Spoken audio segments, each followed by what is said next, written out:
던져! 더 던져! 빗속에서 병사들이 돌을 움켜쥐며 함성을 질렀습니다. 여자 점검관 때문에 우리가 더 고생한다. 분노의 외침과 함께 돌멩이들이 연희를 향해 날아들었어요. 어깨와 팔에 부딪히는 둔탁한 충격, 피가 흘러내리며 군복이 젖었습니다. 쓰러지려는 순간에도 누군가는 발로 밀쳤고 돌은 끊임없이 날아왔어요. 연병장은 순식간에 아수라장이 되었습니다. 병사가 머리만한 돌을 높이 들어 연희를 향해 던지려는 순간이었어요. 그때 멀리서 헬리콥터 소리가 들려왔어요. 구독과 좋아요는 무료입니다. 지난 영상에서 부산에서 듣고 계신다고 댓글 남겨주신 경숙님, 정말 큰 힘이 되었습니다. 여러분은 지금 어디에서 듣고 계신가요? 댓글로 남겨주세요. 그럼 지금 바로 군대가 감춰온 추악한 진실을 들려드리겠습니다. 한연희는 부대 정문을 통과하는 순간 가슴이 두근거리기 시작했습니다. 오늘은 투스타 계급장을 숨기고 국방부 점검관으로 위장한 특별한 날이었거든요. 28년 군생활 중에서도 가장 중요한 임무 중 하나였어요. 한연희 점검관님, 안내해드리겠습니다. 부대 담당자가 정중하게 인사했지만 연희의 마음은 이미 과거로 떠나가고 있었습니다. 막사 건물로 향하는 길, 연희의 코끝을 스치는 냄새가 있었어요. 축축하고 곰팡이 냄새가 섞인 그 공기는 30년 전과 똑같았거든요. 막사 문을 열고 들어서자 연희의 다리가 잠시 멈췄습니다. 벽지는 여기저기 뜯어지고 바닥엔 얼룩이 가득했어요. 형광등은 깜빡거리며 불안정한 빛을 내뿜고 있었죠. 이 모든 게 연희가 하사로 첫 부임했던 그때와 너무나 똑같았습니다. 그때 연희는 25살이었어요. 꿈과 희망으로 가득 찬 젊은 여군이었죠. 하지만 현실은 잔혹했습니다. 여자라는 이유만으로 받아야 했던 멸시의 시선들, 그리고 그보다 더 끔찍했던 일들이 기다리고 있었거든요. 야, 여자가 뭘 한다고 군대까지 왔어? 어디서 설치는 거야? 조용히 해. 그때 들었던 말들이 지금도 귓가에 생생했습니다. 연희는 무의식 중에 주먹을 꽉 쥐었어요. 그 시절 자신을 괴롭혔던 상관들의 얼굴이 하나씩 떠올랐거든요. 특히 기억에 남는 건 김상사였습니다. 키가 크고 덩치가 좋았던 그는 연희를 볼 때마다 비웃음을 지었어요. 여자 주제에 군인 흉내 내지 말라는 게 그의 입버릇이었죠. 어느 날 밤 연희가 당직을 서고 있을 때였습니다. 김 상사가 술에 취해 나타났어요. 그리고는 연희에게 온갖 모욕적인 말을 퍼부었죠. 연희가 항의하자 김 상사는 손을 들었습니다. 누가 대답하라고 했어? 여자는 조용히 있어야지. 그때 연희의 뺨을 내리친 그 손의 감촉을 지금도 잊을 수 없었어요. 뜨거운 충격과 함께 밀려온 굴욕감, 그리고 아무것도 할 수 없었던 무력감이 가슴을 짓눌렀거든요. 복도를 걸어가던 연희의 발걸음이 다시 멈췄습니다. 익숙한 소리가 들려왔기 때문이었어요. 고함 소리와 함께 들리는 둔탁한 소음, 그리고 누군가의 신음소리였죠. 정신 차려. 이것도 못해? 죄송합니다. 죄송하다고 해결돼? 몸으로 기억해야지. 연희는 그 소리가 나는 쪽으로 조심스럽게 다가갔습니다. 문틈으로 안을 들여다보니 한 중사가 병사의 등을 주먹으로 내리치고 있었어요. 병사는 벌벌 떨며 맞고만 있었죠. 이 광경을 보는 순간 연희의 온몸에 소름이 돋았습니다. 마치 타임머신을 탄 것처럼 과거로 돌아간 기분이었거든요. 저기 맞고 있는 병사의 모습이 바로 30년 전의 자신과 똑같았으니까요. 연희는 자신도 모르게 뒷걸음질을 쳤습니다. 가슴이 답답하고 숨이 막혔어요. 그때의 기억들이 홍수처럼 밀려왔거든요. 세월이 이렇게 흘렀는데도 정말 아무것도 바뀌지 않았구나. 연희의 목소리는 떨리고 있었습니다. 분노와 실망이 뒤섞인 복잡한 감정이었어요. 자신이 그토록 바꾸고 싶어 했던 군대의 모습이 여전히 그대로였던 거죠. 연희는 주머니에서 작은 녹음기를 꺼내 손에 꼭 쥐었습니다. 오늘 이곳에 온 진짜 이유를 다시 한번 되새겼어요. 단순한 점검이 아니라 이런 악습을 뿌리 뽑기 위한 특별 작전이었거든요. 이제 시작이야. 반드시 바꿔야 해. 연희는 다시 걸음을 옮겼습니다. 이번엔 더 당당하게, 더 단호하게 말이에요. 30년 전 무력했던 하사 한연희는 이제 없었습니다. 지금의 연희는 대한민국 최고 특수부대 투스타의 군단장이었거든요. 복도 끝에서 들려오는 또 다른 소음들이 연희의 귀에 들어왔습니다. 점점 가까워지고 있는 진실의 순간이었어요. 연희의 얼굴에는 결연한 의지가 어려 있었죠. 오늘 모든 것이 바뀔 것입니다. 연희는 복도를 따라 걸으며 각 방을 살펴보았습니다. 곳곳에서 들려오는 소리들이 모두 익숙했어요. 고함 소리, 욕설, 그리고 무언가 부딪히는 둔탁한 소음들 말이죠. 연희의 얼굴이 점점 굳어갔습니다. 여기가 생활관이고 저쪽이 중대본부입니다. 안내하던 부대 관계자가 설명했지만 연희는 대답하지 않았어요. 이미 이 부대의 진짜 모습을 파악하고 있었거든요. 그때 앞쪽에서 우렁찬 고함 소리가 들려왔습니다. 전체 집합, 점호 준비, 중대 점호가 시작되는 모양이었어요. 연희는 서둘러 그 방향으로 발걸음을 옮겼습니다. 본격적인 관찰이 시작되는 순간이었죠.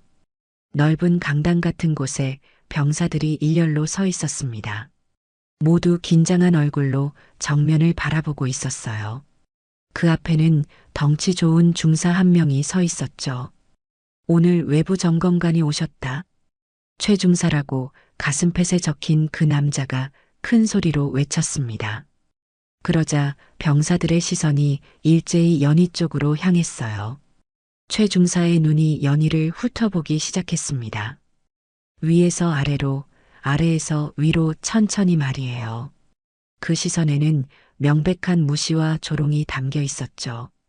외부 점검관이라고 하니까 뭔가 했더니 최 중사가 비웃는 듯한 표정을 지었습니다. 병사들 사이에서 웅성거림이 일어났어요. 여자네요? 점검관이 여자라고? 병사들의 수군거림이 점점 커졌습니다. 연희는 조용히 그 모습을 지켜보았어요. 예상했던 반응이었거든요. 최 중사가 한 발짝 앞으로 나섰습니다. 키가 180cm는 좋게 되는 그가 연희를 내려다보며 말했어요. 점검관님, 우리 부대 훈련이 얼마나 힘든지 아시나요?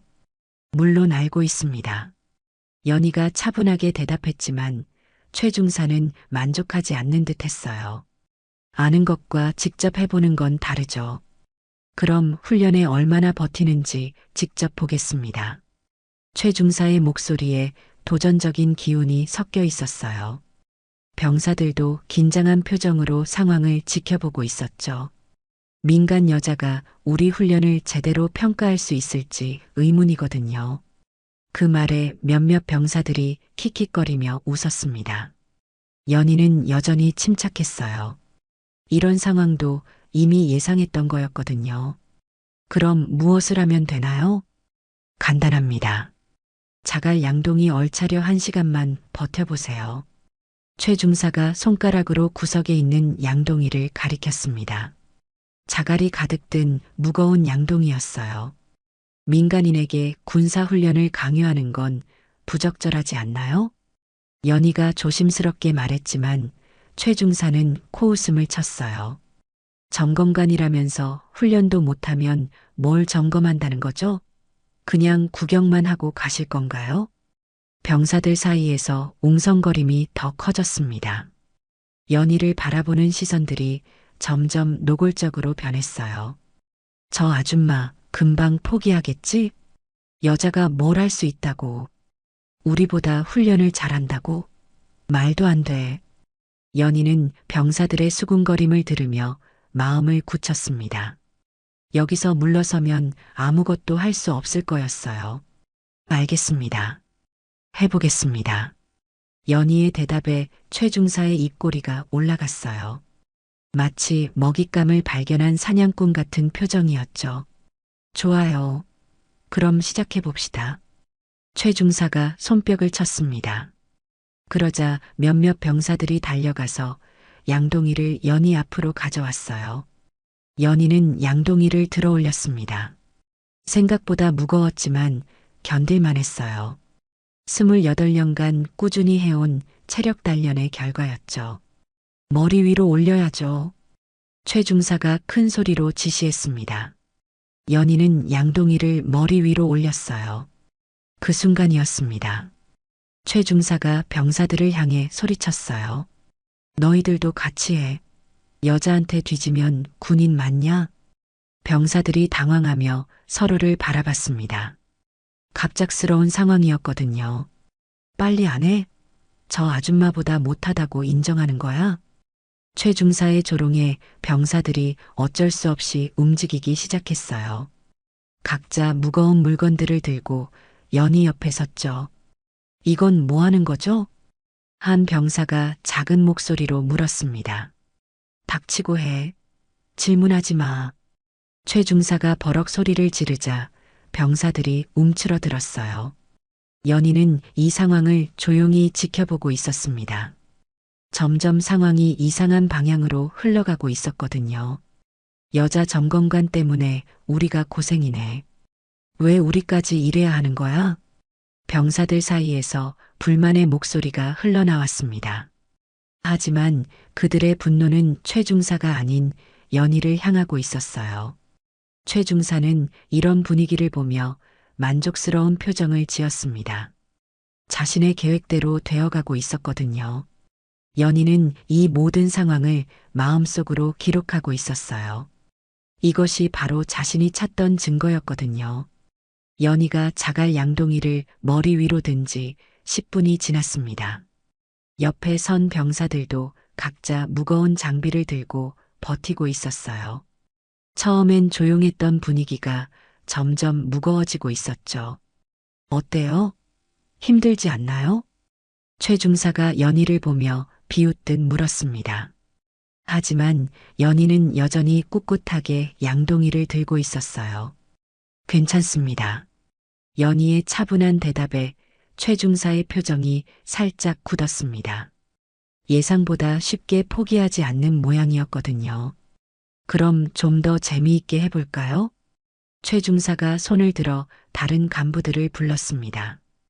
김 상사와 박 중사가 달려왔어요. 이 사람들도 함께 해보겠습니다. 갑자기 연희 주변에 더 많은 사람들이 모였습니다. 상황이 점점 복잡해지고 있었어요. 아, 정말 우리는 왜 이래야 하는 거야? 한 병사가 작은 목소리로 투덜거렸습니다. 들고 있던 배낭이 점점 무거워지고 있었거든요. 여자 하나 때문에 우리가 고생이네. 다른 병사도 불평을 했습니다. 그 말에 몇몇 병사들이 고개를 끄덕였어요. 최중사는 이런 분위기를 보며 속으로 웃었습니다. 자신이 원하던 상황이 만들어지고 있었거든요. 여자한테 지면 부끄러운 거 아냐? 좀 더 힘내봐. 최중사가 병사들을 부추겼습니다. 하지만 병사들의 불만은 연희를 향하고 있었어요. 그때 한 병사가 참지 못하고 말했습니다. 중사님, 저 점검관 때문에 우리가 왜 이렇게 고생해야 하죠? 그러게요. 점검만 하면 되는 거 아닌가요? 병사들의 목소리가 점점 커지기 시작했습니다. 연희를 향한 시선도 곱지 않았어요. 연희는 이 모든 상황을 차분히 지켜보고 있었습니다. 최중사가 의도적으로 병사들의 분노를 자신에게 돌리고 있다는 걸 알 수 있었거든요. 조용히 해. 명령에 따르기만 하면 돼. 최중사가 소리를 질렀지만 병사들의 불만은 가라앉지 않았어요. 오히려 더 커지고 있었죠. 이건 훈련이 아니라 괴롭힘이잖아요. 한 병사가 용기를 내어 말했습니다. 하지만 최 중사의 반응은 차가웠어요. 뭐라고? 괴롭힘이라고? 최 중사가 그 병사에게 다가갔습니다. 위압적인 분위기였어요. 군대에서 훈련이 괴롭힘이야? 그럼 넌 민간인이 되고 싶다는 거네? 병사는 벌벌 떨며 고개를 숙였습니다. 더 이상 말할 수 없었어요. 연희는 이 광경을 보며 가슴이 답답해졌습니다. 자신 때문에 무고한 병사가 곤란해지고 있었거든요. 저는 괜찮습니다. 병사들은 그만 시켜주세요. 연희가 조심스럽게 말했습니다. 하지만 최 중사는 들은 척도 하지 않았어요. 아니에요. 끝까지 해야죠. 이게 바로 우리 부대 정신입니다. 최 중사의 목소리에는 악의가 섞여 있었습니다. 단순한 훈련이 아니라는 게 분명했어요. 시간이 더 지나자 병사들의 체력이 한계에 달하기 시작했습니다. 숨소리가 거칠어지고 땀이 뚝뚝 떨어졌어요. 아, 진짜 못하겠어요. 한 병사가 중얼거렸습니다. 하지만 포기할 수는 없었어요. 최 중사가 지켜보고 있었거든요. 여자 점검관만 없었어도 우리가 왜 이런 고생을. 병사들의 불만이 점점 연희를 향하고 있었습니다. 최 중사의 의도대로였어요. 연희는 이런 상황에서도 양동이를 꿋꿋하게 들고 있었습니다. 하지만 마음은 편하지 않았어요.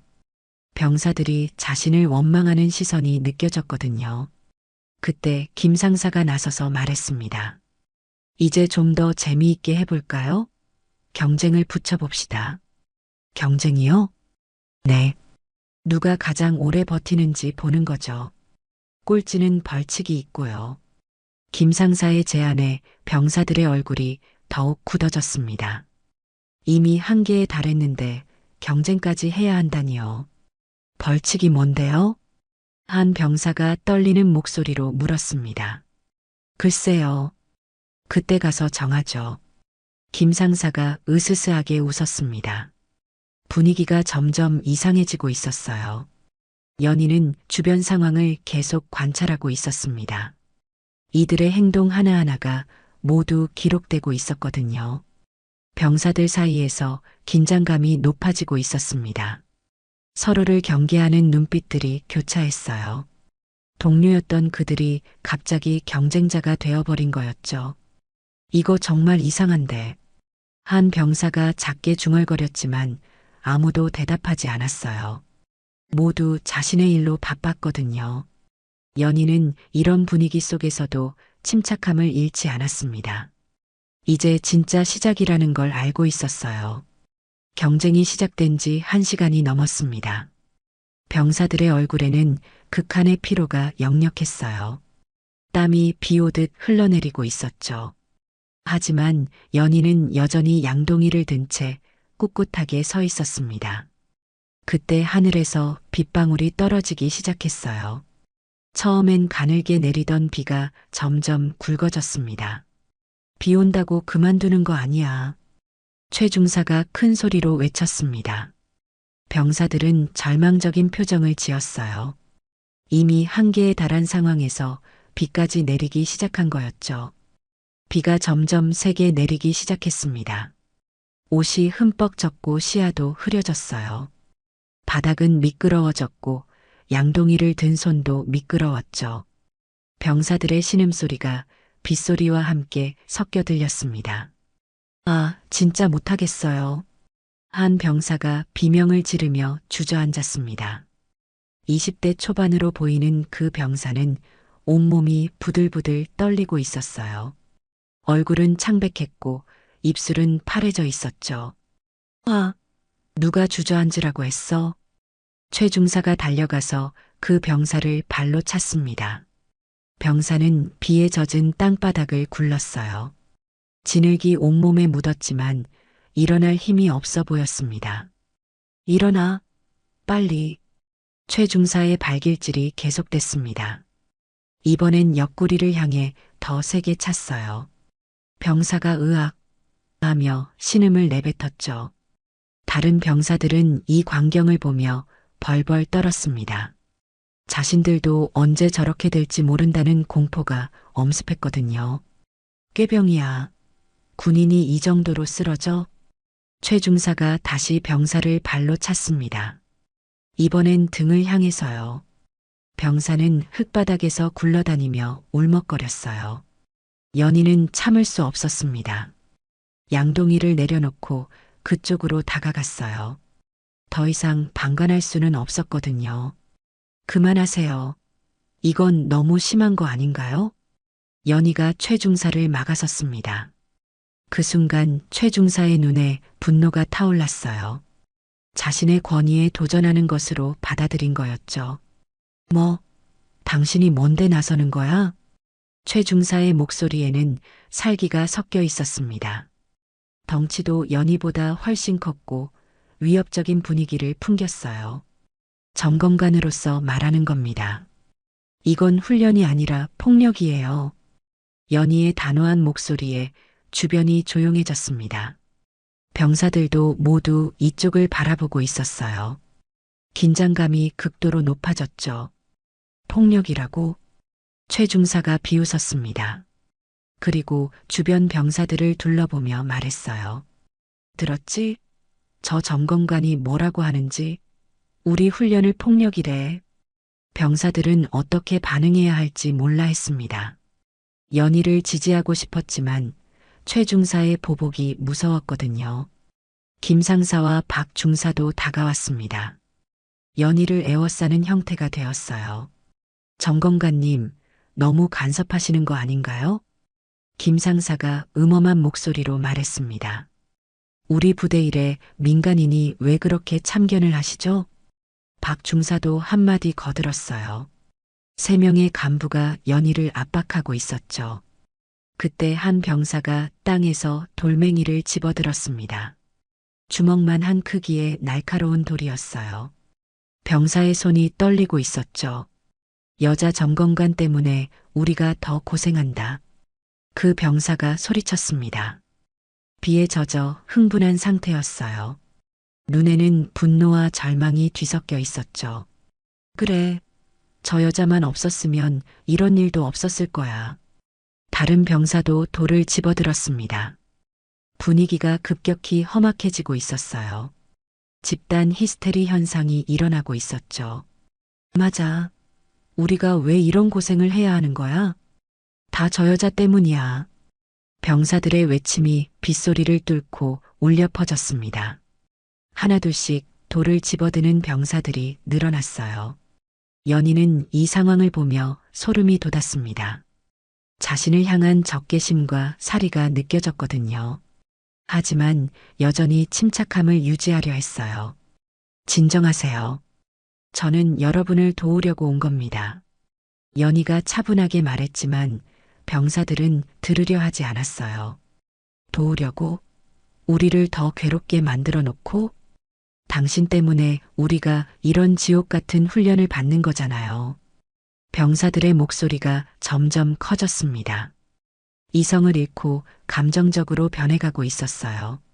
최 중사는 이런 분위기를 보며 만족스러워했습니다. 자신이 원하던 상황이 완벽하게 만들어지고 있었거든요. 자, 보세요. 병사들이 뭐라고 하는지 들리죠? 최 중사가 연희를 향해 비웃듯 말했습니다. 이게 바로 현실이에요. 점검관님, 김 상사도 거들었어요. 여자가 군대 일에 끼어들면 이런 일이 생기는 거야. 한 병사가 돌을 높이 들며 소리쳤습니다. 다른 병사들도 따라서 돌을 들어 올렸어요. 던져버리자. 그래, 저 여자를 혼내줘야 해. 병사들의 외침이 점점 과격해졌습니다. 집단 폭행의 전조 증상이 나타나고 있었어요. 연희는 주머니에 손을 넣고 비상연락장치를 만졌습니다. 하지만 아직은 때가 아니라고 생각했어요. 더 확실한 증거가 필요했거든요. 땅에 쓰러진 병사는 여전히 신음하고 있었습니다. 아무도 그를 돌봐주지 않았어요. 모든 관심이 연희에게 집중되어 있었죠. 비는 더욱 세게 내렸습니다. 마치 하늘도 이 상황을 슬퍼하는 것 같았어요. 이제 진짜 교육을 시켜줘야겠어. 한 병사가 돌을 겨누며 소리쳤습니다. 분위기가 완전히 통제불능 상태로 치닫고 있었습니다. 던져. 한 병사가 소리치며 돌을 연희를 향해 던졌습니다. 돌은 연희의 어깨를 스쳤고 연희가 비틀거렸어요. 맞췄다. 다른 병사들이 환호성을 질렀습니다. 마치 게임이라도 하는 것처럼 말이에요. 연희는 어깨를 부여잡고 고통을 참았습니다. 따뜻한 액체가 손가락 사이로 흘러내렸어요. 비었죠. 더 던져. 더. 병사들이 흥분한 채로 소리쳤습니다. 집단 광기에 휩싸인 상태였어요. 두 번째 돌이 날아왔습니다. 이번엔 연희의 팔을 직격했어요. 연희가 하며 비명을 질렀죠. 그만해요. 그만하라고요.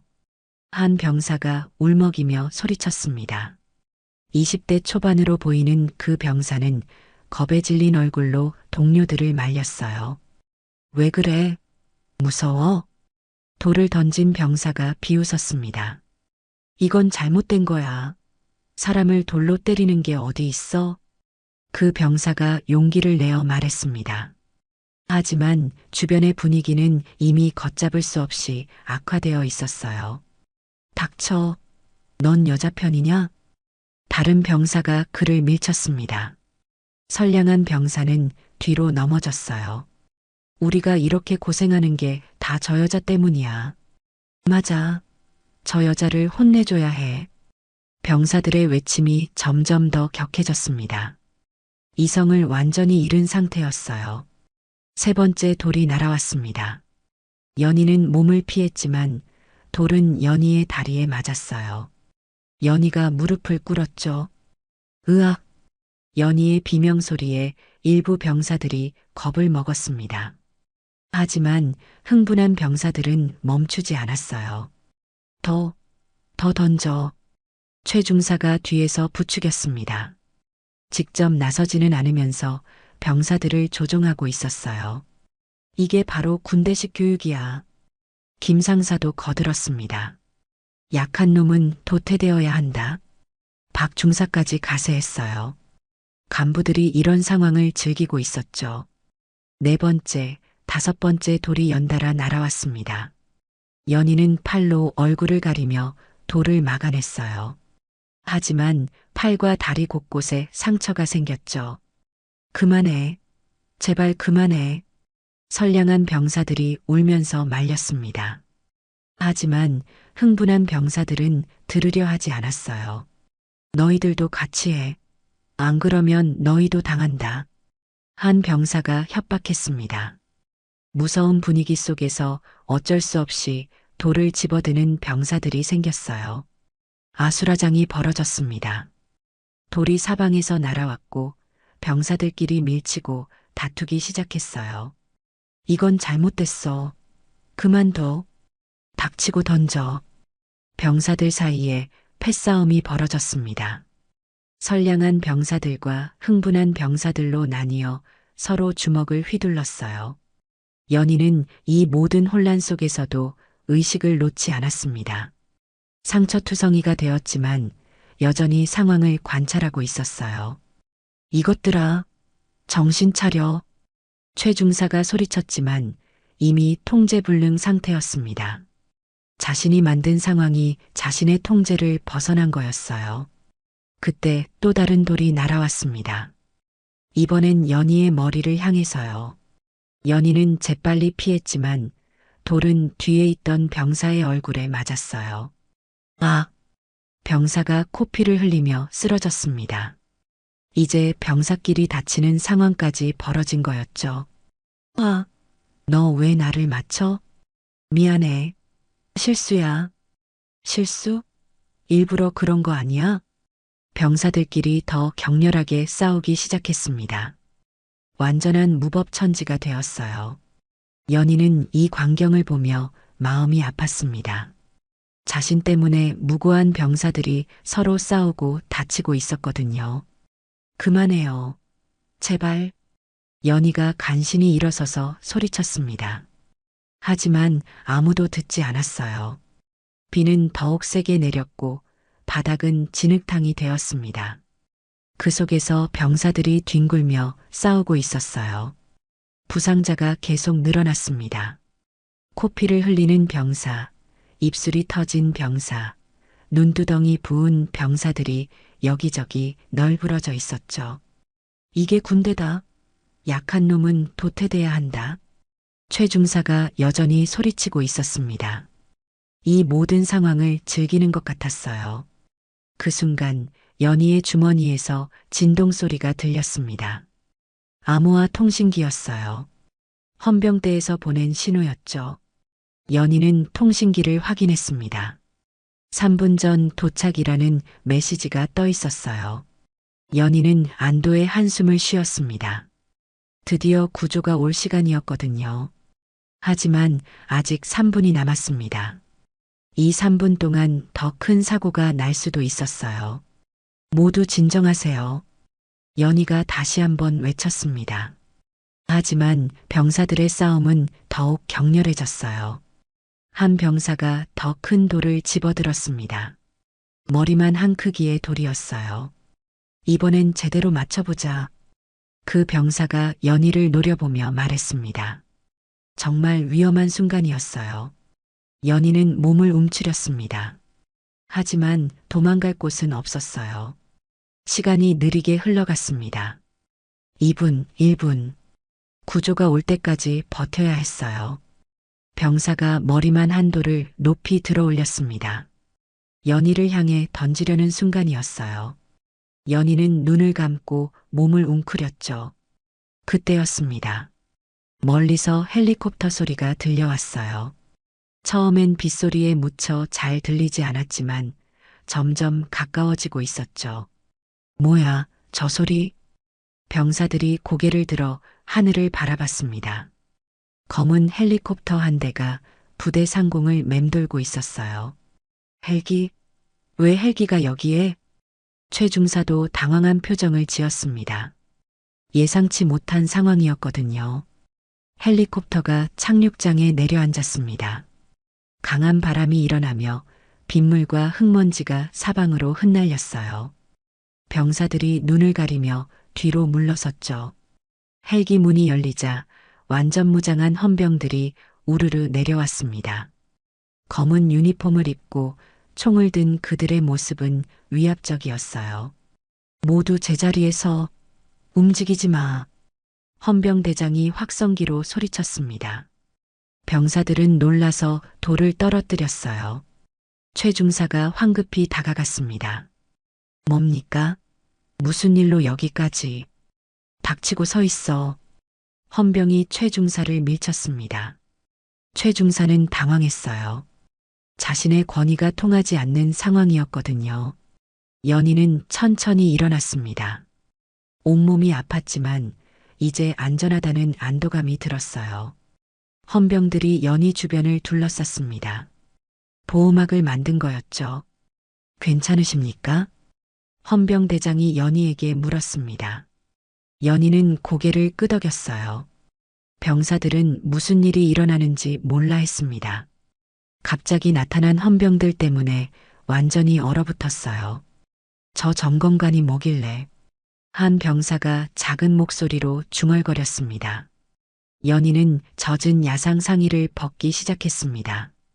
그 안에는 깔끔한 군복이 있었어요. 그리고 가슴에는 반짝이는 투스타 계급장이 드러났습니다. 병사들이 눈을 비비며 바라봤습니다. 뭔가 이상했거든요. 연희가 야상을 완전히 벗자 군복 전체가 드러났습니다. 어깨에는 별이 달려 있었어요. 그것도 여러 개나 말이죠. 저게 뭐야? 한 병사가 떨리는 목소리로 물었습니다. 최 중사도 연희의 계급장을 보고 얼굴이 하얗게 질렸어요. 뭔가 심상치 않다는 걸 직감했거든요. 연희는 똑바로 서서 큰 소리로 말했습니다. 나는 대한민국 투스타 군단장 한연이다. 그 말에 모든 병사들이 경악했습니다. 입이 떡 벌어진 채로 연희를 바라봤어요. 뭐라고? 군단장이라고? 병사들의 웅성거림이 일어났습니다. 믿을 수 없다는 표정들이었어요. 최 중사는 다리에 힘이 빠져 주저앉을 뻔했습니다. 자신이 누구를 건드린 건지 이제야 깨달았거든요. 투스타 군단장님이 왜 여기에? 김 상사가 벌벌 떨며 말했습니다. 오늘 본 모든 것을 기록으로 남겼다. 연희가 주머니에서 작은 녹음기를 꺼내 보여줬습니다. 폭행, 가혹행위, 집단 괴롭힘, 모든 증거가 여기에 있다. 병사들의 얼굴이 창백해졌습니다. 자신들이 저지른 일의 심각성을 깨닫기 시작했어요. 지금부터 이 부대의 지휘권은 내가 맡는다. 연희의 목소리는 단호했습니다. 더 이상 연약한 점검관이 아니었어요. 부상자부터 후송하겠습니다. 헌병들이 쓰러진 병사들을 살펴보기 시작했습니다. 의무병, 응급처치 준비. 연희의 명령에 헌병들이 재빠르게 움직였어요. 최 중사가 다가와서 무릎을 꿇었습니다. 죄송합니다. 몰랐습니다. 몰랐다고? 연희가 차갑게 내려다봤습니다. 지금까지 얼마나 많은 부하들을 괴롭혔는지 정말 몰랐나? 최 중사는 대답할 수 없었어요. 할 말이 없었거든요. 김 상사와 박 중사도 벌벌 떨며 고개를 숙였습니다. 관행이었습니다. 그냥 관행이었다고요. 김 상사가 변명했습니다. 관행? 연희의 목소리에 분노가 섞였어요. 사람을 괴롭히는 게 관행이라고? 돌로 때리는 게 관행이라고? 간부들은 아무 말도 할 수 없었습니다. 한편 병사들은 서로를 바라보며 당황하고 있었어요. 자신들이 군단장을 돌로 던졌다는 사실이 믿어지지 않았거든요. 우리가 군단장님을 때렸다고?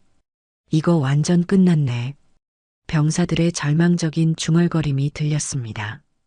그런데 연희는 그들 중에서 자신을 말리려 했던 병사들을 찾고 있었어요. 거기 나를 말리려 했던 병사들은 앞으로 나와. 몇몇 병사들이 떨며 앞으로 나왔습니다. 겁에 질린 얼굴이었어요.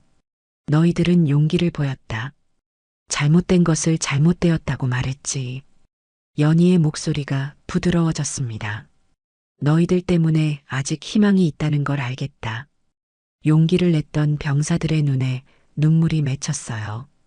인정받는다는 기쁨이었죠. 하지만 가해자들은 다르다. 연희가 다시 차갑게 말했습니다. 너희들의 행동에는 반드시 책임이 따른다. 헌병들이 수갑을 준비했습니다. 이제 정말 끝장이었어요. 헌병들이 수갑을 준비하자 대대장이 급하게 달려왔습니다. 연희의 정체가 밝혀진 걸 뒤늦게 안 모양이었어요. 군단장님, 이게 무슨 일입니까? 대대장이 헐떡이며 경례했습니다. 하지만 연희의 표정은 차갑기만 했어요. 무슨 일이냐고요? 직접 보시지 않았나요? 연희가 상처투성이 된 자신의 팔을 보여주었습니다. 피가 흘러내리고 있었어요. 이건 관행이었습니다. 대대장이 변명하기 시작했습니다. 우리 부대는 예전부터 이런 식으로 훈련을 해왔고요. 관행이라고요? 연희의 목소리가 차갑게 울려 퍼졌습니다.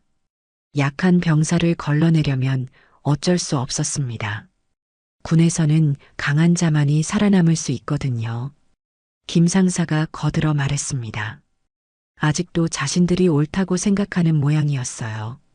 그래서 사람을 돌로 때리는 게 당연하다는 겁니까? 연희가 반문했습니다. 그게 우리가 배운 방식이었습니다. 박 중사도 한마디 했어요. 연희는 깊은 한숨을 쉬었습니다. 이들의 사고방식이 얼마나 썩어 있는지 실감했거든요.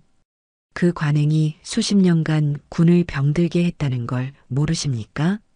연희가 단호하게 말했습니다. 저는 30년 전 하사로 복무할 때도 똑같은 일을 당했습니다. 모든 사람들의 시선이 연희에게 집중됐어요. 25살이었죠. 꿈과 희망을 품고 군에 들어왔었습니다. 연희의 목소리에 감정이 실렸어요. 하지만 현실은 지옥이었습니다. 여자라는 이유만으로 온갖 모욕과 폭력을 당해야 했어요. 병사들이 숨을 죽이며 듣고 있었습니다. 김상사라는 사람이 있었어요. 키가 크고 덩치가 좋은 사람이었죠. 연희가 과거를 떠올리며 말했습니다. 그 사람은 제가 볼 때마다 비웃었어요. 여자 주제에 군인 흉내 내지 말라고 말하면서요. 최 중사의 얼굴이 굳어졌습니다. 자신과 너무나 비슷한 모습이었거든요. 어느 날 밤 제가 당직을 서고 있을 때였습니다. 그 상사가 술에 취해 나타났어요. 연희의 목소리가 떨렸습니다. 온갖 모욕적인 말을 퍼부었죠. 제가 항의하자 손을 들었습니다. 모두가 조용히 듣고 있었어요. 누가 대답하라고 했어? 여자는 조용히 있어야지 하면서 제 뺨을 때렸어요. 연희가 자신의 뺨을 만졌습니다. 30년이 지난 지금도 그때의 충격이 생생했어요. 그때의 굴욕감을, 무력감을 잊을 수가 없습니다. 병사들의 눈에 미안함이 어렸어요. 자신들이 똑같은 일을 저질렀다는 걸 깨달았거든요. 하지만 저는 포기하지 않았습니다. 반드시 이런 악습을 바꾸겠다고 다짐했어요. 연희의 목소리에 강한 의지가 담겼습니다. 그래서 여기까지 온 겁니다. 30년 전에 그 무력한 하사가 아니라 이 모든 것을 바꿀 수 있는 군단장으로 말이에요. 대대장과 간부들이 고개를 숙였습니다. 할 말이 없었어요. 이제 여러분께 묻겠습니다. 이런 관행이 옳다고 생각하십니까? 연희가 모든 사람들을 둘러봤습니다. 아무도 대답하지 못했어요. 방관자도 가해자나 마찬가지입니다. 연희가 계속 말했습니다. 잘못된 걸 보고도 나서지 않는 건 공범이나 다름없어요. 그때 연희가 특별히 주목한 병사가 있었습니다. 처음에 돌을 던진 그 병사였어요.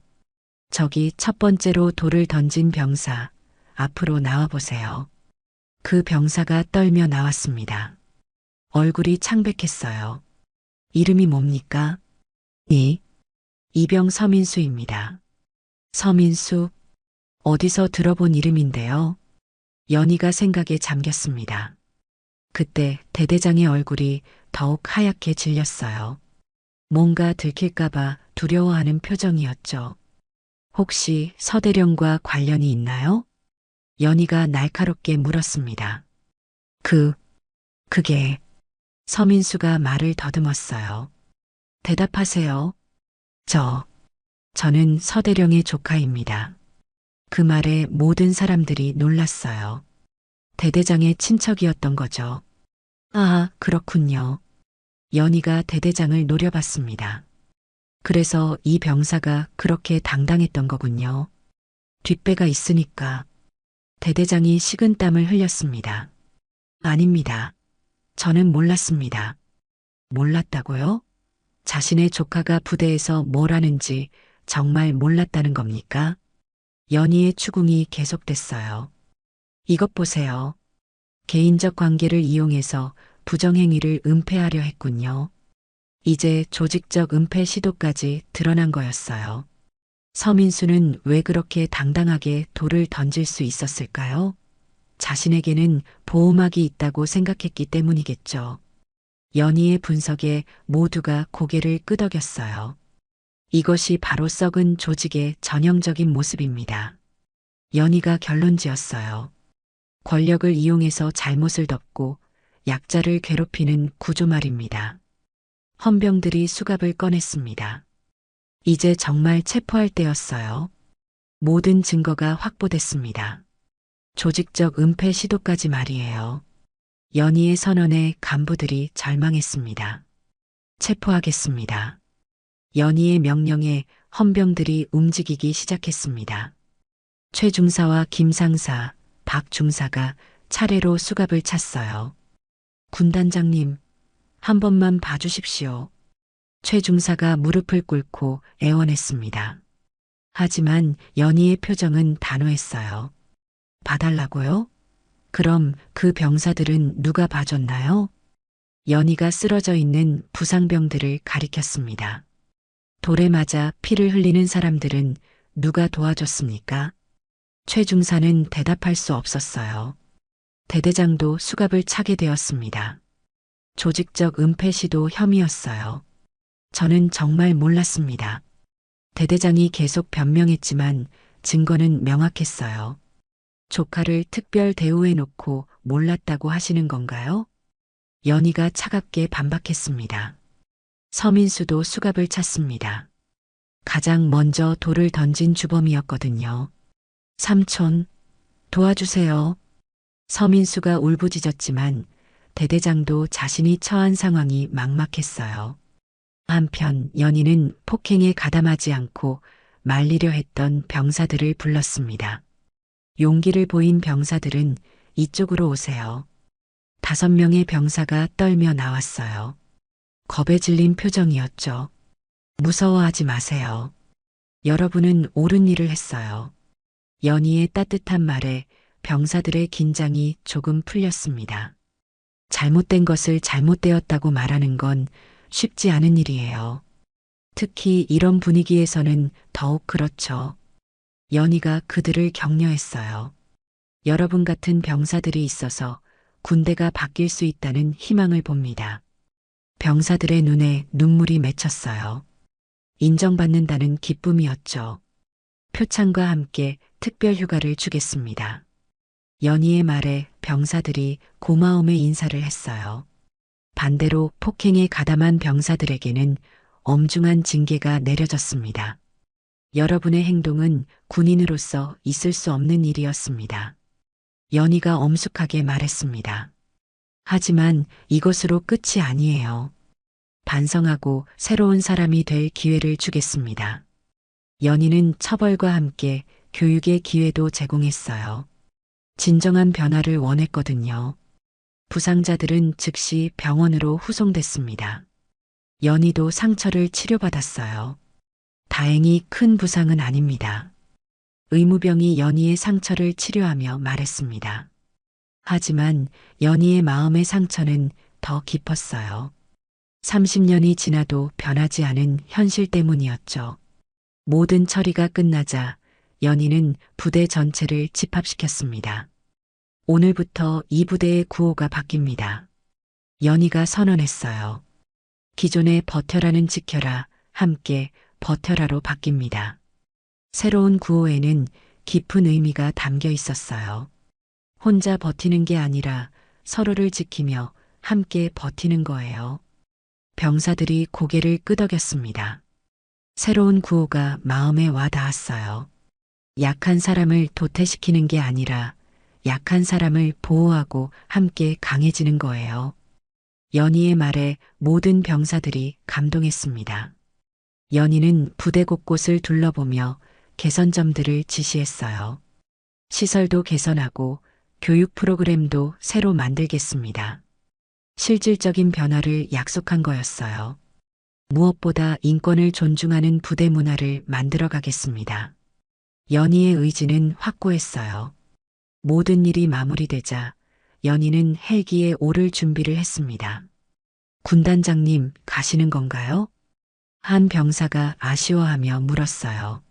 네, 하지만 언제든 다시 올 수 있어요. 연희가 미소를 지으며 답했습니다. 여러분이 약속을 잘 지키는지 확인하러 말이에요. 그 말에 병사들이 긴장했어요. 하지만 나쁜 긴장이 아니었죠. 나는 다시 올 것입니다. 예고 없이 말이에요. 연희의 마지막 경고였어요.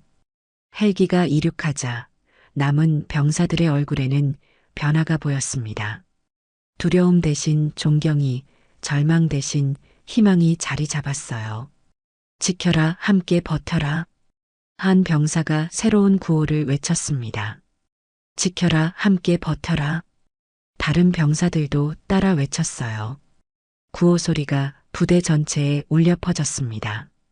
새로운 시작을 알리는 함성이었어요. 헬기 안에서 이 광경을 내려다보던 연희는 만족스러운 미소를 지었습니다. 드디어 바꿨구나. 30년간 품어온 꿈이 현실이 되는 순간이었어요. 연희는 창밖을 바라보며 생각했습니다. 이제 시작이야. 모든 부대를 이렇게 바꿔나가야 해. 연희의 개혁은 이제 막 시작된 거였어요.